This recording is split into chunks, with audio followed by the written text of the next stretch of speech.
Baik, selamat siang kami ucapkan kepada yang terhormat Ibu Sutiasih Saputra menyampaikan kepada Ibu Rebecca sebagai Ketua Penguji dan Ibu Sutiasih sebagai Sekretaris Penguji. Mungkin bisa di-off-kan dulu mikrofonnya Ibu-Ibu agar tidak bounce back. Mikrofonnya Ibu, bukan videonya. Nah, udah. Jadi nggak masuk suaranya. Baik, kita langsung saja. Hari ini akan dilaksanakan sidang ujian laporan akhir studi atas nama Maria Magdalena Kurnia Jihamu, mahasiswa program studi Diploma 3 Usaha Perjalanan Wisata. Sebelum ujian dilaksanakan, kami ingin bertanya dulu kepada saudari Magdalena Jihamu, apakah Anda siap ujian hari ini? Siap, Pak. Siap. Baik, Anda sehat? Sehat, puji Tuhan. Sehat. Oke. Ya. Baik, sebelumnya kami ingin menyampaikan terlebih dahulu tata cara persidangan di akademik yang berlaku di Akademi Bahasa dan Pasar. Persidangan akan dijalankan dalam 3 tahap, yaitu tahap pertama, Anda akan diberikan kesempatan lagi sebentar untuk presentasi selama 15 menit. Tahap kedua, akan dilaksanakan tanya jawab kurang lebih 1 jam. Tahap ketiga, kami akan bersidang untuk menentukan kelayakan atas hasil laporan akhir studi. Mungkin Ibu Sumarti bisa di-off-kan dulu mikrofonnya. Mikrofonnya saja, Bu. Jangan. Ya, terima kasih. Nah, selanjutnya kami ingin menyampaikan penilaian cara kami menilai laporan akhir studi ini. Pertama, kami akan menilai laporan akhir studi hard copy yang sudah Anda berikan ini. Ya. Jadi, ini nilainya kurang lebih 10-15%. Nah, kedua, kami akan menilai presentasi Anda. Makin bagus presentasinya, makin bagus slide-nya, makin bagus Anda menyampaikan, makin bagus nilainya. Nah, proporsinya kurang lebih 20%. Nah, 20-40%. Yang ketiga, kualitas dari tanya jawab yang nanti akan kami berikan kepada Anda. Semakin bagus jawaban Anda, semakin baik. Total nilai nanti akan dibagi 6. Nah, total skor dari kami bertiga, kemudian dibagi 3 ya. Skor akhir ya. Itu agar Anda dinyatakan lulus, itu minimal Anda harus mendapatkan skor 65 atau nilai B. Kalau di bawah 65, ada banyak kemungkinan Anda tidak lulus, Anda mengulang, dan seterusnya. Ya. Nah, kemudian itu dia tata cara persidangan hari ini. Selanjutnya, kami berikan kesempatan untuk Anda untuk melakukan presentasi 15 menit dari sekarang. Silakan tunjukkan slide Anda. Baik, Pak. Silakan ya, 15 menit ya. Ya.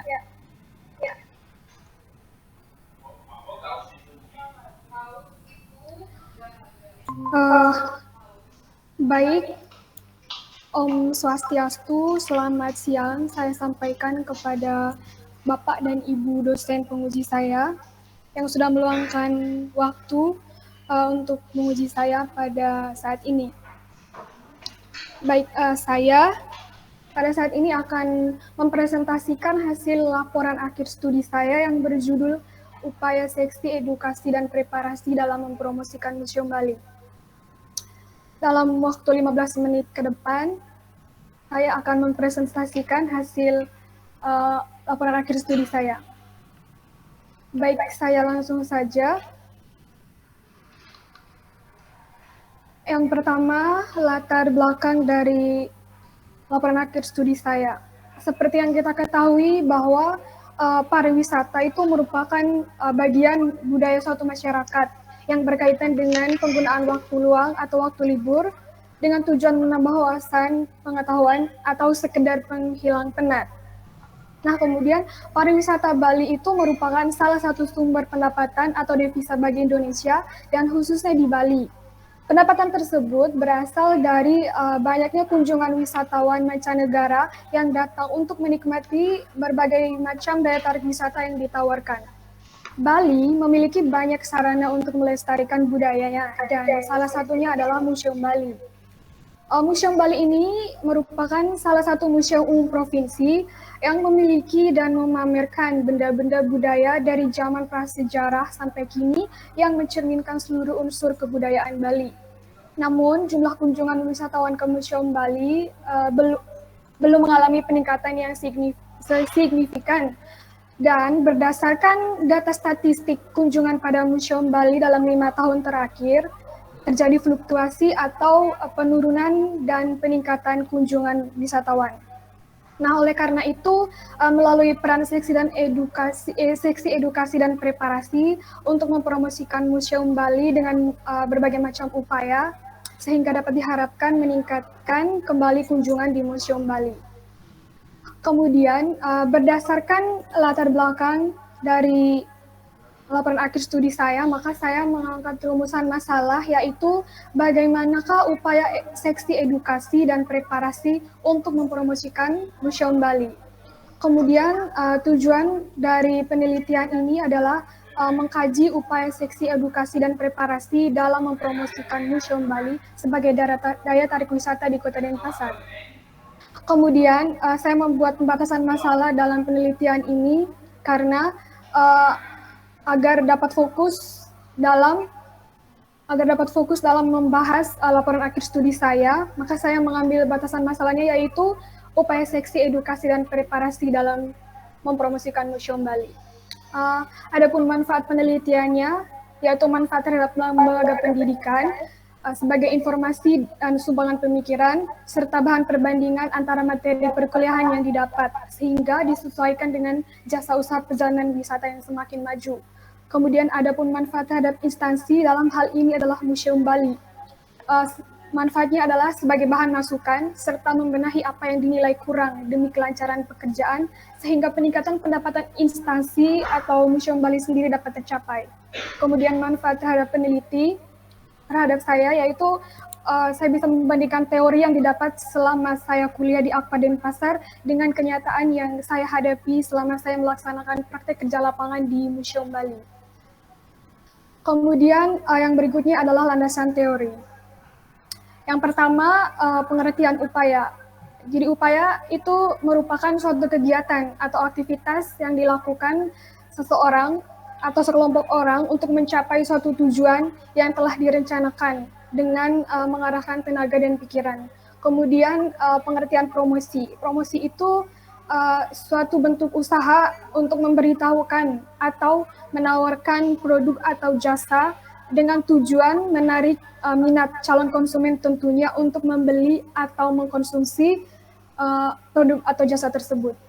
Kemudian pengertian museum. Museum itu merupakan sebuah lembaga tempat penyimpanan, perawatan, pengamanan, dan pemanfaatan benda-benda bukti material hasil budaya manusia serta alam dan lingkungannya guna menunjang pelestarian kekayaan budaya bangsa. Kemudian yang berikut adalah metode penelitian. Jadi waktu penelitiannya itu dimulai tanggal 18 Januari 2021 sampai dengan 18 April 2021. Tempat penelitiannya di Museum Bali, tepatnya berlokasi di Jalan Mayor Wisnu nomor 1 Dangin Purih Kota Denpasar, Bali. Kemudian objek penelitiannya adalah upaya seksi edukasi dan preparasi mengenai upaya mempromosikan Museum Bali. Adapun sumber data yang saya gunakan dalam penelitian ini yaitu sumber data primer dan sumber data sekunder.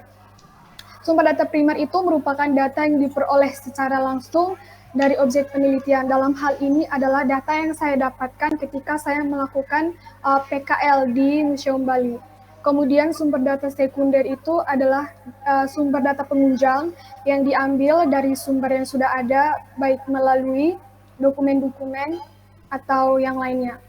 Kemudian ada 4 metode, yaitu yang pertama metode observasi partisipatif, yaitu teknik pengumpulan data dengan cara mengadakan pengamatan secara langsung pada objek, dalam hal ini dalam Museum Bali. Kemudian metode wawancara. Metode wawancara itu adalah teknik pengumpulan data yang dilakukan dengan mengadakan tanya jawab secara langsung. Dalam penelitian ini, saya melakukan proses tanya jawab secara langsung kepada Ketua Seksi Edukasi dan Preparasi. Kemudian metode dokumentasi adalah pengumpulan data dari sumber-sumber dokumen baik secara lisan maupun tertulis. Dan yang terakhir adalah metode analisis data. Metode analisis data yang digunakan dalam penulisan laporan akhir studi ini adalah deskriptif kualitatif. Kemudian ada hasil pembahasan. Yang pertama sejarah. Jadi Museum Bali adalah salah satu unit pelaksana teknis Dinas Kebudayaan Provinsi Bali yang mempunyai tugas-tugas mengumpulkan, meneliti, merawat, dan memamerkan benda-benda budaya untuk tujuan pendidikan, penelitian, dan rekreasi atau pariwisata. Museum ini dibuka resmi pada tanggal 8 Desember 1932 dengan nama Bali Museum dan dikelola oleh Yayasan Bali Museum. Setelah Indonesia merdeka tanggal 17 Agustus 1945, Museum Bali diambil alih oleh pemerintah daerah Provinsi Bali.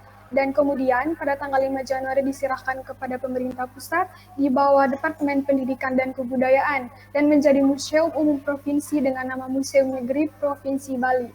Dan sejak tahun 1969, pemerintah pusat memberikan perhatian yang lebih serius kepada Museum Negeri Provinsi termasuk Museum Bali. Sejak otonomi daerah diberlakukan pada tahun 2000, Museum Negeri Provinsi Bali diserahkan kembali kepada pemerintah Provinsi Bali sebagai salah satu unit pelaksana teknis Dinas Kebudayaan Provinsi Bali.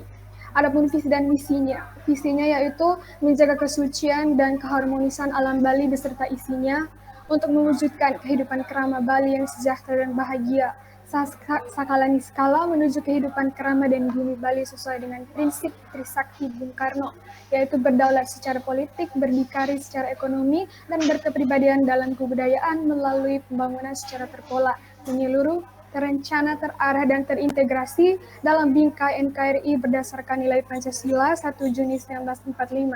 Kemudian misinya yaitu memajukan kebudayaan Bali melalui peningkatan perlindungan, pembinaan, pengembangan, dan pemanfaatan nilai-nilai adat, agama, tradisi, seni, dan budaya kerama Bali.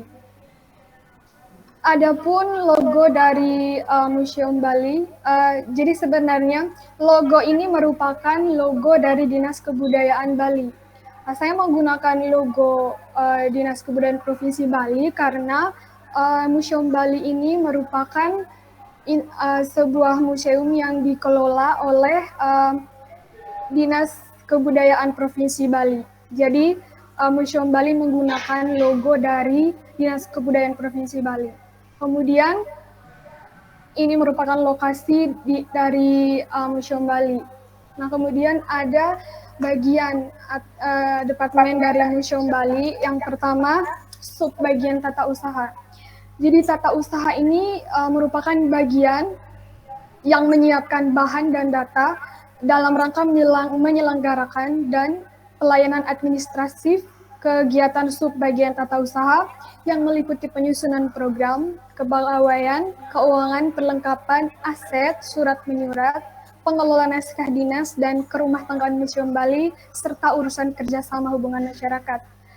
Lalu bagian yang kedua adalah seksi edukasi dan preparasi. Sesi edukasi dan preparasi merupakan bagian yang menyelenggarakan kegiatan tata penyajian, tata pameran museum, fasilitasi bimbingan informasi koleksi museum untuk pelajar, mahasiswa dan masyarakat, dan kerjasama dengan dunia usaha dan instansi terkait dalam penyebarluasan informasi, promosi jasa, dan pemanfaatan fasilitas. Kemudian yang berikutnya ada seksi koleksi dan konservasi. Seksi koleksi dan konservasi ini merupakan bagian yang bertugas melaksanakan penelitian, pengumpulan data, dan pengelolaan, serta perawatan, pengawetan, perbaikan, konservasi, dan penyajian koleksi museum. Dan yang terakhir adalah ticketing. Ticketing adalah bagian yang bertanggung jawab terhadap pengadaan tiket dan penjualan tiket masuk, yang mana nantinya penjualan tiket tersebut dibuat dalam sebuah laporan yang akan diserahkan kepada bagian tata usaha. Nah, kemudian ada fasilitas yang dimiliki Museum Bali.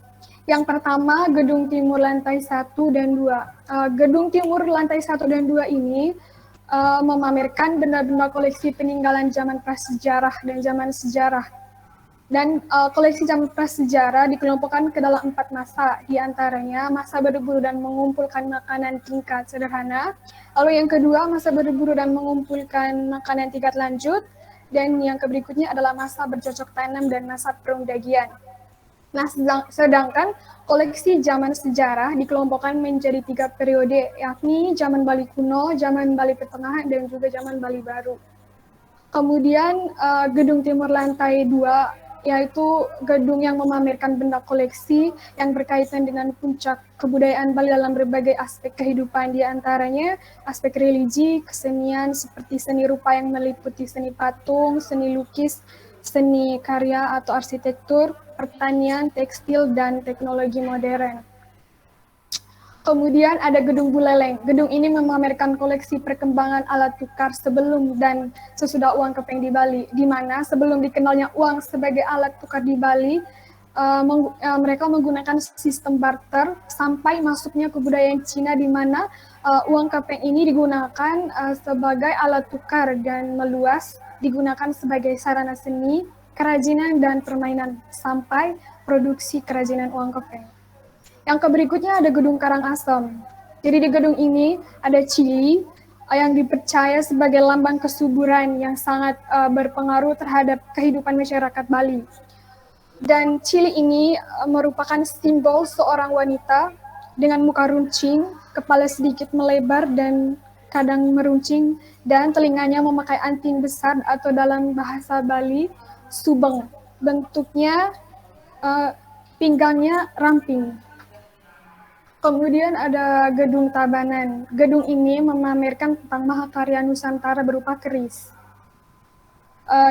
Keris tersebut memiliki sejarah dan kegunaan dalam kegiatan masyarakat di Bali. Nah, keris tersebut dibuat dengan sentuhan rasa dan ekspresi untuk memenuhi kaidah bentuk visualnya. Keris dengan segala bentuk dan kelengkapannya memiliki nilai tuntunan perilaku dan pemaknaan kehidupan bagi masyarakat. Kemudian ada yang berikutnya, toilet di Museum Bali ini merupakan fasilitas sanitasi untuk tempat buang air besar dan kecil. Kemudian ada tempat sampah sebagai tempat menampung sampah sementara. Kemudian yang berikut ada area parkir sebagai tempat parkiran mobil atau motor para pengunjung yang ingin mengunjungi Museum Bali.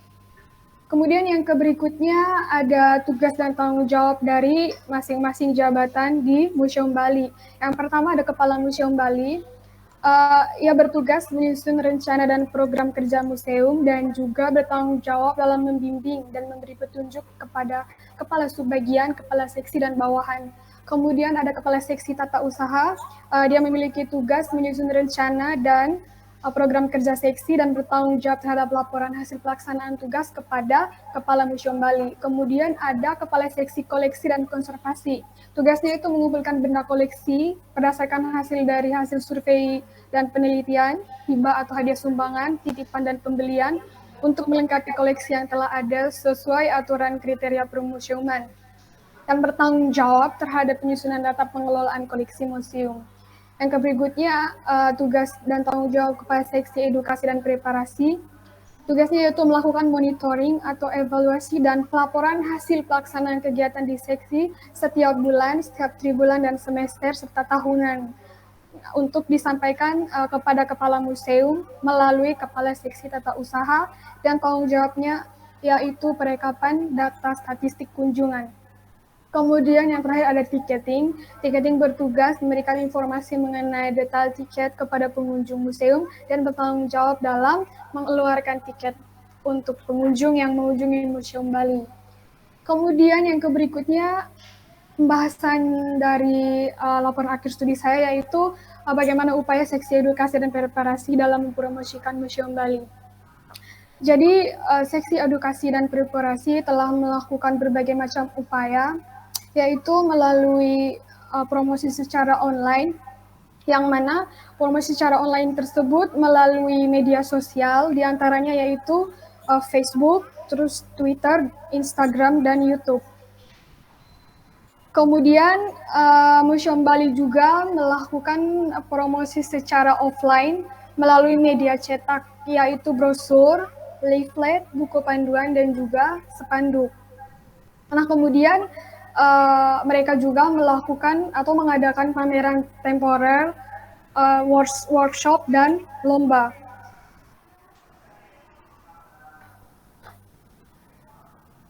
Dan yang terakhir adalah melakukan kerjasama dengan Biro Perjalanan Wisata. Kemudian yang berikutnya adalah kesimpulan dan saran. Dari hasil pembahasan yang sudah saya bahas, jadi saya mengambil kesimpulan bahwa upaya yang dilakukan seksi edukasi dan preparasi, yaitu promosi secara online melalui media sosial di antaranya Facebook, Twitter, Instagram, dan YouTube. Kemudian mereka melakukan promosi secara offline melalui media cetak di antaranya brosur, leaflet, buku panduan, dan juga spanduk. Dan Museum Bali juga melakukan publikasi melalui kegiatan pameran temporer, workshop, dan lomba. Selain itu, mereka juga melakukan kerjasama dengan Biro Perjalanan Wisata. Dan diharapkan melalui upaya-upaya tersebut dapat meningkatkan kunjungan Museum Bali seperti sebelumnya dan juga tidak terjadi peningkatan ataupun penurunan kunjungan lagi. Kemudian, adapun sarannya, yang pertama, dalam mempromosikan sebuah museum atau objek wisata, tidak hanya peran pengunjung dan pengelola yang dibutuhkan, tapi dukungan pemerintah pun juga sangat dibutuhkan, seperti dukungan finansial untuk pengelolaan museum. Dan yang kedua, Museum Bali membutuhkan perhatian dan juga peningkatan sarana-prasarana kualitas dan fasilitas, seperti warung makan yang lebih memadai, toilet yang kurang dijamin kebersihannya. Diharapkan peningkatan ini akan menarik lebih banyak pengunjung dan juga kedisiplinan dan produktivitas kerja karyawan perlu semakin ditingkatkan lagi. Kemudian hendaknya tetap mempertahankan hubungan yang harmonis baik dengan pimpinan maupun antar karyawan dan bahkan dengan masyarakat luar sehingga kerjasama yang baik selalu terpelihara.